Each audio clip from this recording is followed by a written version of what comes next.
ang nakagigimbal na dahilan ng pagtanggi ni Pedro kay Jesus.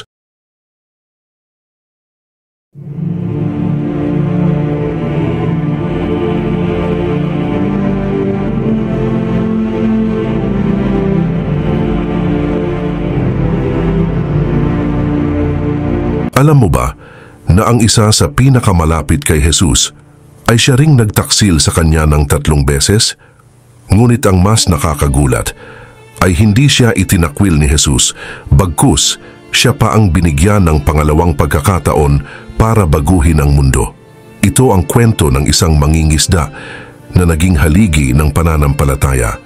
Handa ka na bang malaman kung paano nagbago ang buhay niya mula sa pagiging taksil hanggang sa tagapagtanggol ni Jesus? Kung gusto mo ang ganitong klase ng content, ay huwag kalimutang like ang video at mag-subscribe sa ating channel para lagi kang updated sa mga bago naming uploads. Tara! At ating alamin ang nakagigimbal na dahilan ng pagtanggi ni Pedro kay Jesus. Sa mga hindi pamilyar, si Pedro, na kilala rin bilang Simon, ay isang simpleng mangingisda mula Galilea. Isa siyang taong batak, laging amoy isda ang damit, sanay gumising ng maaga, naghahagis ng lambat sa dagat ng Galilea at umuuwing may pang-ulam o minsan wala talaga. Kumbaga hindi naman laging swerte sa pangingisda, di ba? Hindi siya tagapagturo ng batas o matalinong tagapagsalita sa sinagoga. Isa lang siyang simpleng tao at kapatid ni Andres na mangingisda rin, kilala sa nayon bilang malakas, medyo padalos-dalos at kadalasan nauuna ang bibig kaysa sa isip. Isa siyang tao na katulad natin, may pagkakamali, may tagumpay, at may ugaling padalos-dalos at yan ang makikita mo sa mga susunod. Si Pedro ay isang simpleng tao tulad ng marami sa atin, pero hindi niya alam na tinatawag na pala siya para sa mas malaking misyon. Wala pa siyang ideya na mula sa pagiging mangingisda ay magiging isa siya sa 12 apostol ni Jesus. At sa pagitan ng bawat buhat ng lambat, si Jesus mismo ang tatawag sa kanya bilang isa sa mga alagad. Noong araw na sumakay si Jesus sa bangka ni Pedro, doon nagsimulang magbago ang lahat. Nandoon siya sa dagat ng Galilea, nililinis ang lambat, pagod sa isa na namang gabing walang huli. Pero dumating si Jesus ang guro at sumakay sa bangka ni Pedro. Ang tagpong iyon ay mababasa sa aklat ni Lucas. Pagkatapos biglang may ginawa si Jesus na di inaasahan. Tumingin siya kay Pedro at sinabi, at pagtigil niya ng pagsasalita ay sinabi niya kay Simon, pumaroon ka sa laot at ihulog ninyo ang inyong mga lambat upang mamalakaya.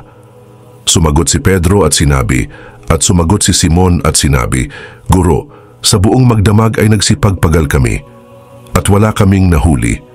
Datapwat sa iyong salita ay ihuhulog ko ang mga lambat. Laking gulat ni Pedro sa kanyang nakita na puno ng isda ang lambat nila. Sobrang dami, halos mapunit na ang lambat. Sa aklat ni Lucas, datapuwat nang makita ni Simon Pedro ay nagpatira pa sa mga tuhod ni Jesus na nagsasabi, lumayo ka sa akin sapagkat ako'y taong makasalanan o Panginoon. Dito nagsimulang maipakita ang biyaya ni Jesus, hindi dahil perpekto si Pedro kaya siya tinawag, kundi dahil nakita ni Jesus ang posibleng pagbabago sa puso niya. Hindi lang lambat ang pinupuno ng Panginoon, kaluluwa ni Pedro ang hinuhuli niya. Hindi tungkol sa isda ang araw na iyon, tungkol yon sa pananampalataya. Pagkatapos ng pagtawag, sinimulan ni Pedro ang paglalakad kasama si Jesus. At doon lumabas ang ugali niyang padalos-dalos, minsan kapaki-pakinabang, minsan puro gulo.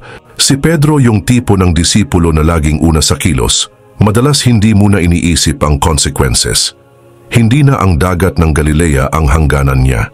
Ngayon, kasama na niya ang Panginoon, nakakita ng mga himala at narinig ang mga aral ni Jesus. At gaya ng inaasahan, siya ang laging unang nagsasalita. Minsan tama, minsan sablay. Ganyan si Pedro, may pananampalataya, pero may kahinaan din bilang tao. Mangingisdang naging alagad, pero dala pa rin ang pagiging impulsive. Fast forward, matapos hulihin si Jesus, dinala siya ng mga bantay sa bahay ng pinakapunong pare. Sa pagkakataong iyon, sumunod naman si Pedro, pero sa malayo lang.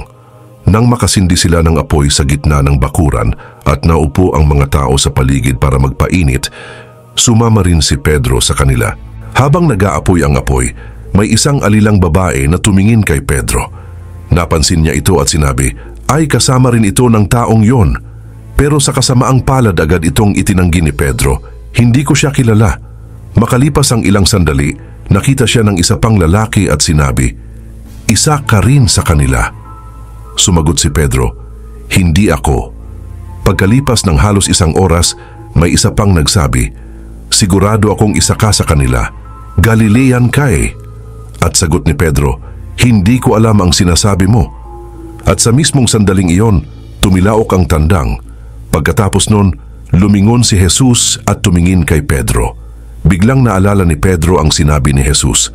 Sa aklat ni Lucas, sinabi ni Jesus, "Sinasabi ko sa iyo, Pedro, ipagkakaila mo ng 3 ulit na kilala mo ako bago tumilaok ang tandang." At doon lumabas si Pedro at umiyak ng labis. Kaya kapatid, sa kwento ni Pedro makikita natin ang isang katotohanang mas mahalaga pa sa tagumpay. Ang biyaya ng Diyos na hindi sumusuko sa atin kahit gaano tayo kahina, kahit ilang beses tayong madapa, kahit ilang ulit tayong magkamali. Si Pedro man ay nagtaksil, tumanggi. Tumalikod sa Panginoon sa panahong kailangan siya ng kaibigan. At gayon pa man, hindi siya iniwan ni Jesus. Hindi siya isinantabi, hindi siya pinarusahan. Bagkus siya pa ang piniling manguna sa pagpapalaganap ng mabuting balita. Dito natin makikita ang puso ng Diyos. Isang Diyos na hindi naghahanap ng perpekto, kundi ng pusong handang magbago. Isang Diyos na hindi nagsasara ng pinto, kundi patuloy na kumakatok sa puso natin, hinihintay tayong muling bumalik sa Kanya. Ang pagkakamali ay hindi katapusan hanggat may biyaya, may pag-asa. At kung ang isang tulad ni Pedro na minsang tumanggi kay Jesus ay ginamit ng Diyos para baguhin ang mundo, paano pa kaya tayo? Ikaw na nanonood ngayon, anuman ang nakaraan mo, anuman ang pinagdadaanan mo, tandaan mo, hindi pa huli ang lahat. Si Jesus ay patuloy na tumatawag. At gaya ni Pedro, maaari mong sabihin ngayon, "Panginoon, ako'y bumabalik. Ako'y narito, gamitin mo ako." At doon nagsisimula ang tunay na pagbabago. Naway nagustuhan mo ang video na tinalakay natin ngayon hanggang sa muli nating paglalakbay sa kasaysayan ng Biblia.